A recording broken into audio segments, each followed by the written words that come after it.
Do you need a gluten-free and a dairy-free biscuit? Try this mix. I really enjoy it. It's from Bob Red Mill's gluten-free. It's the biscuit and baking mix.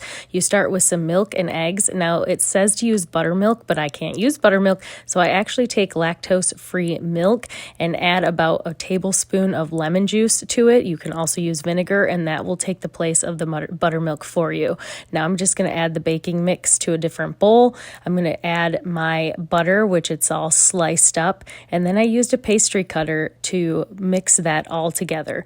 And you want to use your pastry cutter. You could also use a fork. It just takes a little bit longer, but the goal is to get the butter and the biscuit mixed together until that butter starts to form into these little pea-size pieces. I'm going to speed this up a little bit so you don't have to keep watching me mix it, but once it gets to that kind of pea-size shape, you're going to add your wet ingredients into your dry ingredients. And then I like to take one of our scrapers and scrape it around a little bit to get all of the ingredients combined. And then once kind of a dough starts to form like so, I'm going to knead the rest of it onto the counter. So I throw a little bit of the extra mix down. You could also use a gluten-free flour, spread it out on your counter, and then we are going to put our dough on to the surface. Now, gluten-free is notorious for falling apart like this, especially if it doesn't have quite enough liquid. So if it's really, really crumbly, like more than even this,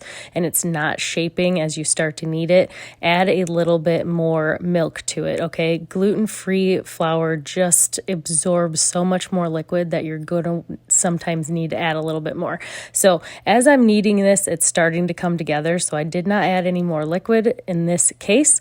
Then I just started spreading it out, rolling it out with a little bit of a pin, and then we take our cutter. I have a circle cutter that I use for my biscuits, and I cut them out. Now, I made them a little bit thicker because I am used to the gluten-free flours not rising as much, so I made mine about an inch thick before I cut it.